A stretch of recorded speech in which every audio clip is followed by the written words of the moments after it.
At dinner, my son-in-law slapped my daughter 3 times and pushed her. His mother clapped and said, "That's how she learns to behave." My blood ran cold. I stood up in silence. I took my phone and made a call. 10 minutes later, they started screaming Chapter 1, the third slap. The silverware clinked faintly as my daughter refilled her husband's wine glass with trembling hands. She hadn't made eye contact with anyone all evening. Her hair, usually tied in a neat bun, had loose strands falling over her face. Her smile was the kind you practice in a mirror to survive, polite, hollow, aching beneath the surface. Her left sleeve was tugged down unnaturally far, even though the house was warm. But it was the silence that warned me first. The heavy, unnatural kind. Not a single laugh, not a single toddler scream from the living room. Just plates, and teeth chewing, and nervous glances between in-laws. Then it happened again. Slap. Her head turned sharply with the force of it. Her wine glass nearly tipped over. No one breathed. She didn't flinch, just inhaled once, quietly, and continued serving mashed potatoes like she didn't feel her own skin anymore. That was the second one I saw. The first had happened 20 minutes ago, a backhand for using the wrong fork on the lamb. Now this one, a full, open-palmed smack, in front of our entire extended family. He didn't even raise his voice, just wiped his mouth with a cloth napkin like it was normal. And then his mother, that woman, leaned back in her chair, chuckled, and clapped once. Clapped. As if violence was a lesson, and my daughter was a stubborn child needing discipline. "That's how she learns to behave," she said proudly, taking a sip of her wine. "Not like my son was ever out of line. She's the one with the mouth." My blood ran cold, not because of the slap, not even because of the mother-in-law's words, but because of the way everyone else just kept eating. Like this was a skit. Like this was allowed. Like this was who my daughter had become, a servant with a bruised cheek, a silent mouth, and an audience that applauded when she got hurt. I stood up. I didn't say a word. I didn't look at anyone except my daughter. And for half a second, our eyes met. She didn't cry, she didn't beg, she didn't even blink. But I saw something crack inside her, a tiny flicker of that little girl who used to sit on my shoulders at the carnival. The one who begged for one more ride, one more story, one more hug. And I remembered something she said to me once when she was 5.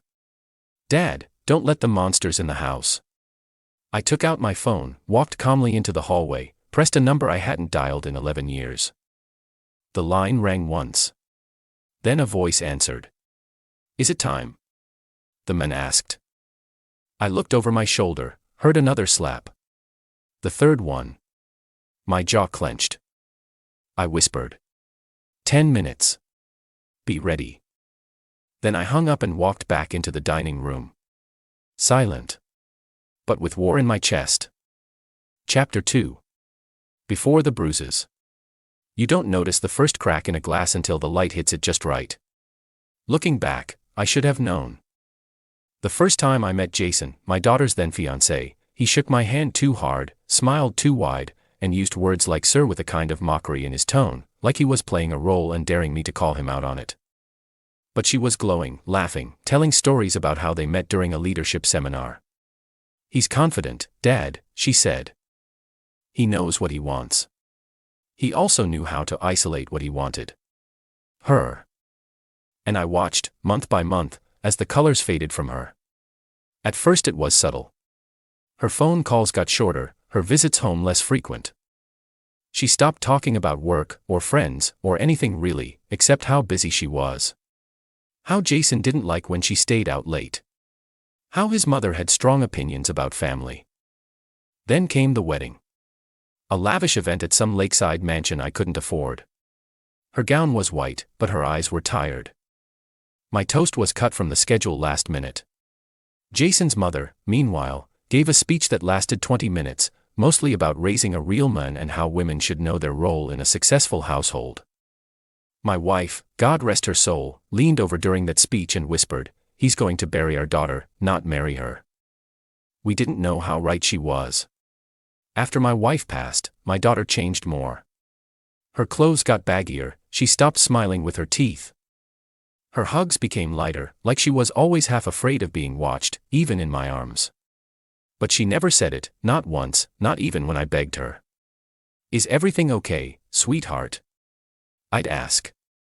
"I'm fine, Dad," she'd whisper.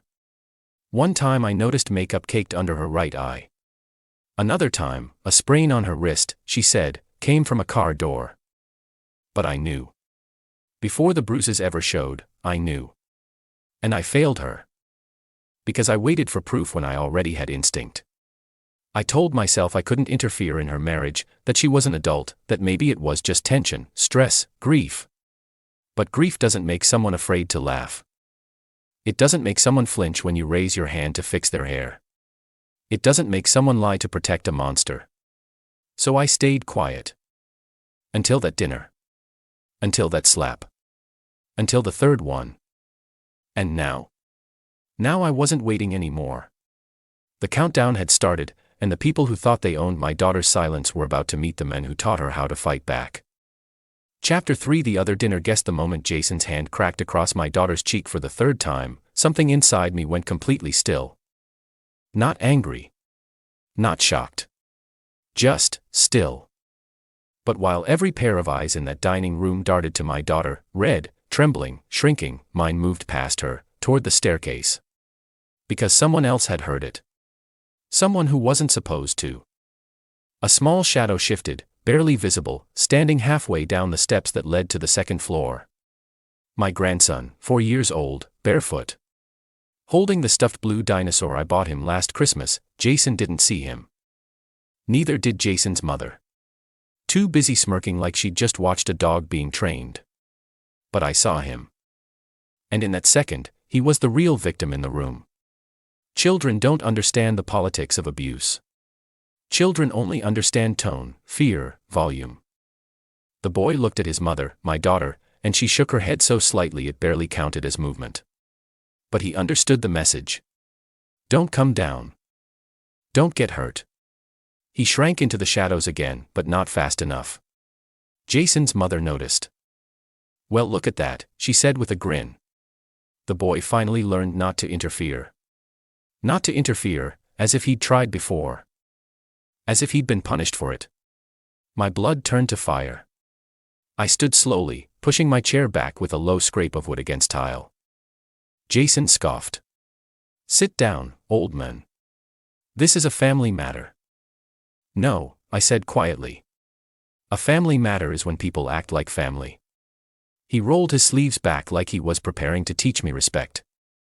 But before he could take a single step, another set of footsteps entered the room. From the kitchen. Deliberate. Heavy. Familiar. Jason's mother turned first, and her smirk evaporated. Because the person who stepped through the kitchen doorway wasn't a servant, wasn't a neighbor, wasn't someone they expected to see in their house. It was a man only I had invited. 30 minutes earlier, on my phone. When I whispered to my wife to stay quiet. Captain Harris, head of the Domestic Crimes Response Unit, my oldest friend from the fire department, retired now, but still very much connected. He looked at me once, nodded once, then looked at Jason and his mother, the way a surgeon looks at a tumor. "Evening," he said. "Sorry to interrupt dinner. We received a call." Jason's mother blurted out, "No one called the police." Harris raised a brow. "I'm not with the police tonight." Jason paled. "You have 10 seconds, Harris said, to step away from that woman and explain why a child upstairs is crying so hard he can't breathe." The room froze, completely. My daughter's breath hitched, Jason swallowed hard, his mother's face drained of color, and my grandson peeked from the staircase again. This time, not alone.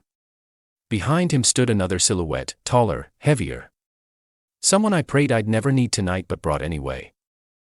A social worker, emergency response, ready for extraction. "This is a private home," Jason shouted. "Not when there's evidence of criminal abuse," Harris replied. Jason looked at me then, and for the first time since he entered our lives, he looked afraid. Because the other dinner guest that night wasn't Harris. It wasn't the social worker. It wasn't even my grandson. It was everything I had prepared for this moment. Everything Jason had hoped would stay hidden had finally stepped into the light, and dinner was over. Chapter 4. The return clause. The morning after the dinner incident felt like standing in the eye of a hurricane. Too quiet. Too still. But I knew the storm hadn't passed. My daughter, Alina, hadn't returned any of my messages. My wife, who had remained silent through it all, now lingered near the kitchen phone like it might ring and save us all. But the silence kept stretching until I broke it. I called Mr. Ibrahim, my oldest friend and legal counsel for over 3 decades. I want to activate the clause, I said flatly.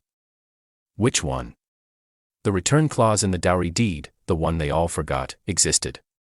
Are you sure, Wasif? He asked. It'll uproot everything.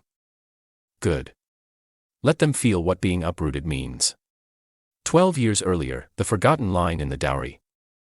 When Alina had married Saad, I'd drawn up a dowry contract, standard for our family.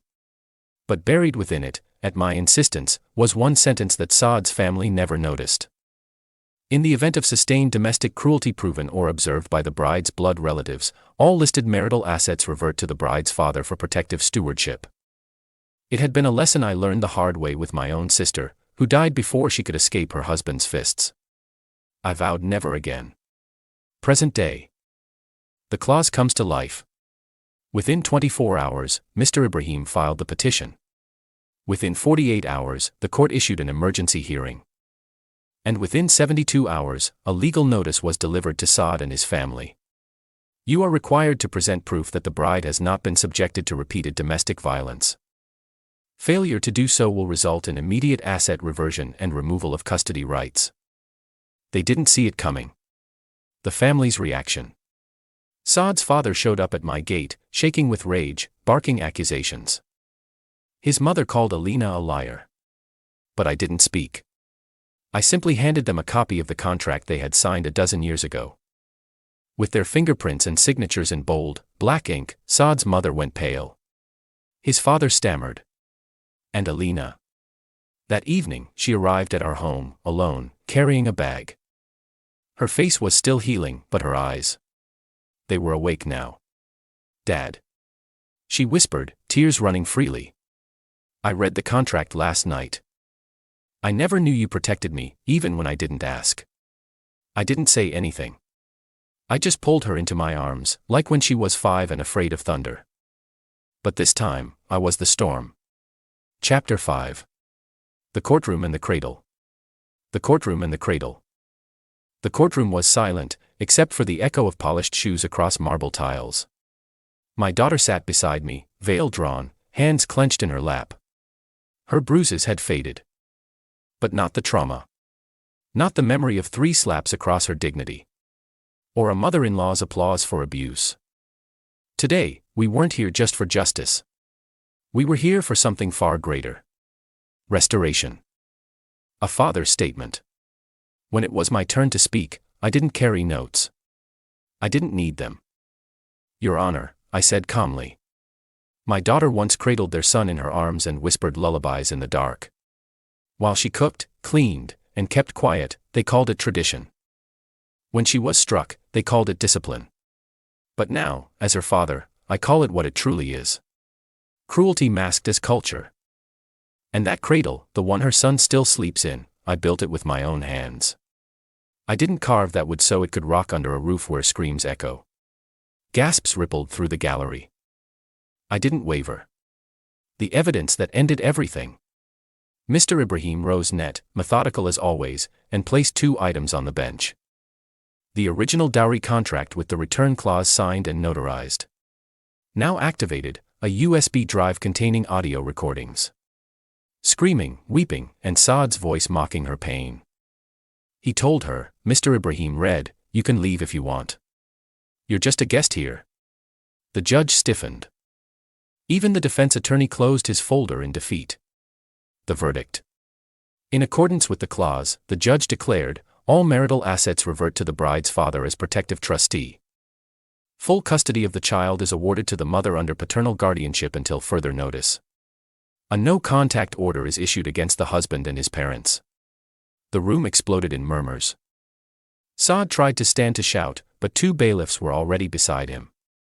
His mother screamed, "You can't do this to us." The judge didn't even look up. "You did this to yourselves," the cradle reclaimed. That night, I drove Alina and her baby, my grandson, to my workshop behind the house. "I want to show you something," I told her. Covered in a white sheet was the original cradle I had built when she first gave birth. Saad's family had refused to take it, called it cheap wood, but I had kept it just in case I uncovered it. Her breath caught. "He's outgrown it now," I said, voice trembling, "but it's yours for your next chapter, not theirs." She placed her son inside it anyway, just for a moment. And as the cradle gently rocked, her tears finally fell. That cradle, once rejected, now stood as a symbol of everything they had tried to destroy but couldn't. Final chapter. The vanishing point. 1 month later, the whispers had stopped. No more calls from well-meaning relatives. No more guilt-tripping messages from Saad's cousins. No more late-night knocks from his weeping mother. They had vanished from our lives. But it wasn't enough for me. They needed to feel the silence, the kind that follows shame when no one answers your calls, the kind that grows heavier every time your name disappears from the invitation list, from the mosque, from the market. I didn't destroy them.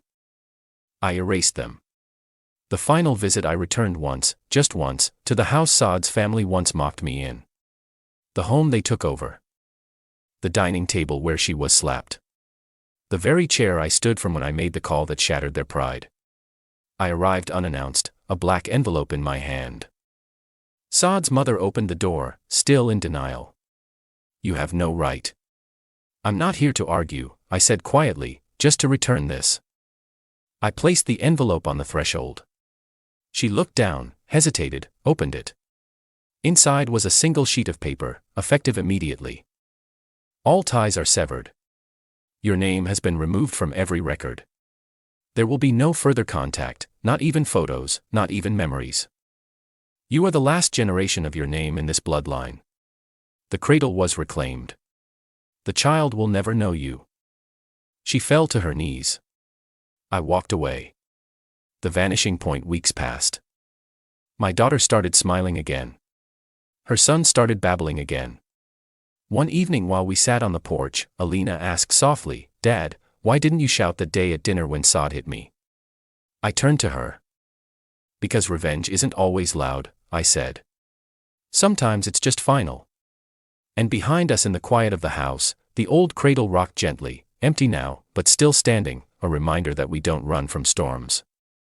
We build homes that outlast them. Was this revenge perfectly justified, or should the storm have raged harder? Drop your verdict below. I read every single one.